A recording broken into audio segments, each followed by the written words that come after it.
พนักงานหลักแหล่งแผนกแถลงข่าววัฒนธรรมและท่องเที่ยวและคณะโฆษณาอุปโภคนครหลวงวิงจันทร์รับฟังการเผยแพร่คำแนะนำเกี่ยวกับการปรับปรุงกงจักรการจัดตั้งพิธีได้จัดขึ้นในวันที่24มิถุนายนนี้อยู่ที่ห้องว่าการนครหลวงวิงจันทร์โดยการเป็นประธานของทานทรงเหลายงนูห้องเลขาคณะพักนครหลวงวิงจันทร์มีท่านนางเวียงพรแก้วคุณศรี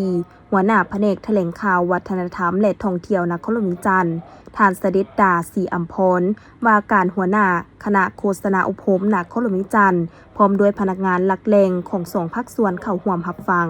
ในพิธีท่านศิริราชทงศิลป์ทองเพ็งของเจ้าของนครหลวงวิงจันทร์ได้เผยแพร่เอกสารมติของคณะบริหารงานศูนย์กลางภาคฉบับเลขที่03ทับคบสพลงวันที่12มิถุนายน2025และคำแนะนำของคณะเลขาที่การศูนย์กลางภาคฉบับเลขที่483ทับคโลโสพลงวันที่4เมษายน2025เกี่ยวกับการปรับปรุงกงจักรการจัดตั้งซึ่งคำแนะนำเกี่ยวกับการปรับปรุงการจัดตั้งโดยเฉพาะการปรับปรุงกงจักรการจัดตั้งอยู่ที่ท้องถิ่นให้ปรับปรุงกงจักรการจัดตั้งบรรดาแผนกการห้องการตามแขนงสายตั้งที่มีการปรับปรุงอยู่กระทรวงองค์การสำหรับการปรับปรุงกงจักรการจัดตั้งแผนกห้องการเม้นให้กะเกี่ยมเก็บกำข้อมูลสภาพกงจักรสมาชิกพรรคพนักงานรัฐกรภายในแผนกของแกรงนครหลวง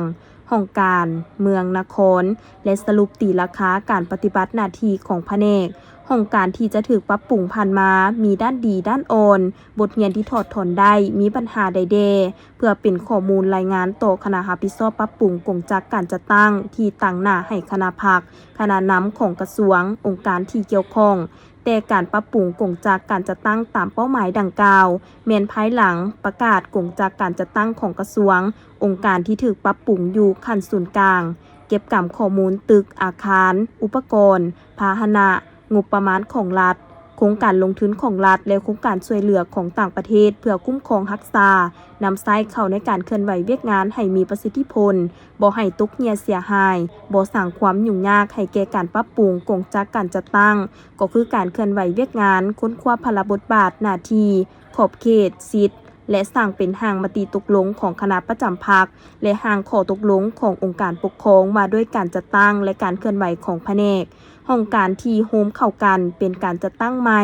ค้นคว้าซับซ้อนบุคลากรสังกัดอยู่แต่ละแขนงหน่วยงานคืนใหม่ให้ถูกต้องตามตำแหน่งงานทิศซี่นำและการตกลงของขันเทิง